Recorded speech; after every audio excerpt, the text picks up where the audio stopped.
আসসালামু আলাইকুম, সুপ্রিয় দর্শক, স্বাগত জানাচ্ছি যে কথা জানতে চান অনুষ্ঠানে। আমি মোস্তফা ফিরোজ এবং আমার আর এক প্রান্তে যুক্ত আছেন সিনিয়র আইনজীবী আবু হেনা রাজ্জাকি। রাজ্জাকি ভাই, দেশের সাম্প্রতিক একটু পরিস্থিতি নিয়ে কেন জানি একটু এলোমেলো।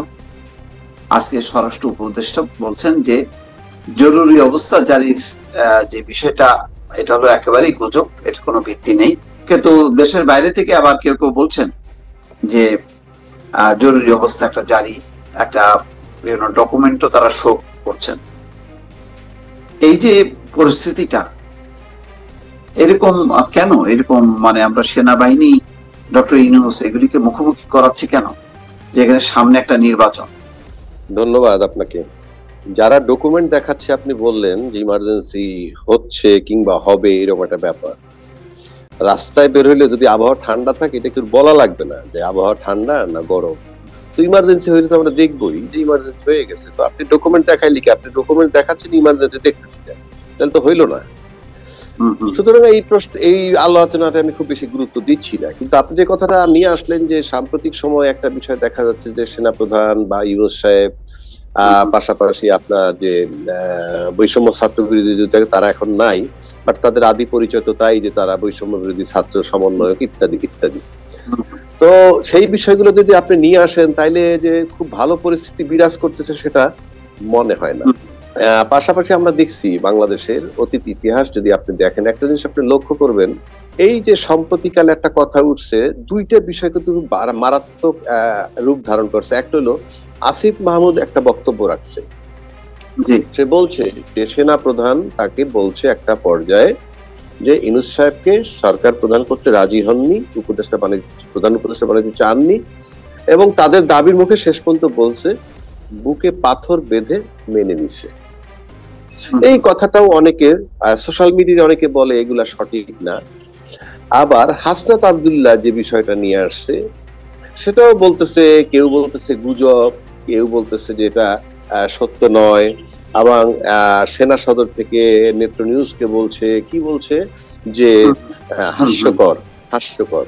কিন্তু আমার 53 বছরের বাংলাদেশ, তাতে যদি আমি এরশাদ পিরিয়ড থেকে ধরি, আমি মোটামুটি বাংলাদেশটাকে বুঝি।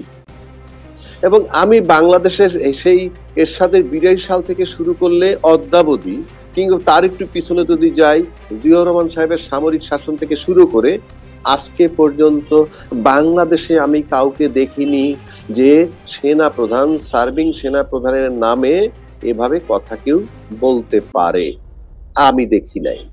এবং বললে যে আস্ত থাকবে না, সেটাও কারণ। তা সত্ত্বেও সবকিছু জেনে শুনে তারা এটা বলতেছে, এটা কি নিছক গুজব, নিছক হাস্যকর কথা?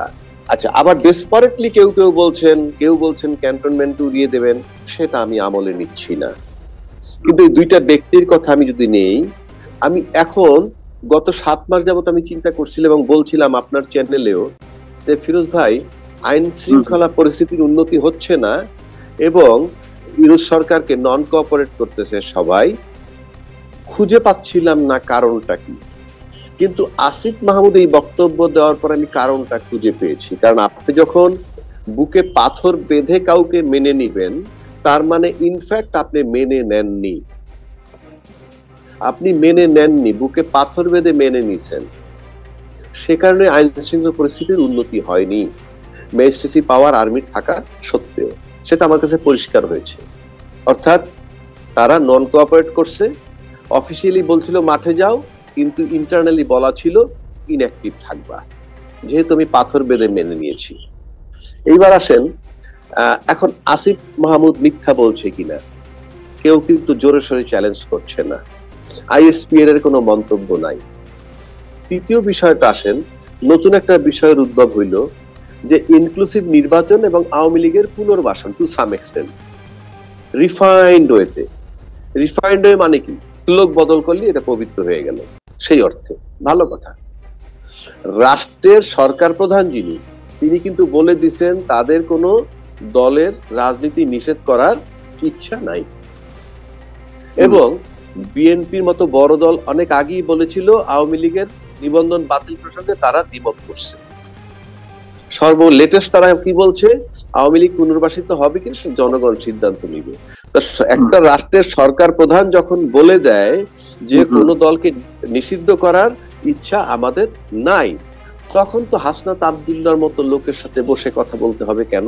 আপনি যখন বলতেছেন যে ইনক্লুসিভ নির্বাচন, তা আপনি যদি একটা দলকে নিষিদ্ধ করা না হয়, সরকার যদি নিষিদ্ধ না করে, তাহলে নির্বাচনের সময় ইলেকশন কমিশন দেখবে তারা নির্বাচন করতে পারবে কি পারবে না। তার আগে আমি হাসনাত আব্দুল্লাহর মতো লোকের সাথে কেন বসবে বাংলাদেশের সেনাপ্রধান কিংবা সেনাবাহিনী যেই বসুক? এটা তো আমার কাছে কোনো গ্রহণযোগ্য বিষয় হতে পারে না। এক। দুই, তারপরে যখন নেত্র নিউজের কাছে ইন্টারভিউ দেয় সেনা সদর থেকে, আইএসপিআর নীরব। আইএসপিআর নীরব, কিন্তু নেত্র নিউজ থেকে বলা হয়েছে এই যে তারা অ্যাপয়েন্টমেন্ট চাচ্ছিল। ভালো কথা, তারা অ্যাপয়েন্টমেন্ট চাইছে। তারা অ্যাপয়েন্টমেন্ট চাইছে, দীর্ঘদিন ধরে চাইতেই পারে। চাওয়ার পর কি হয়েছে? তাদেরকে সেনা সদরে অ্যাপয়েন্টমেন্ট দিল একটা টাইমে, 11 তারিখে। তারা কিন্তু সেনা সদরে যাননি, তারা সেনা ভবনে ওয়েট করছেন। ডিসিপ্লিন ফোর্সের অ্যাপয়েন্টমেন্টের ক্ষেত্রে এইরকম বিধান আমার জন্মের পরে শুনি নাই।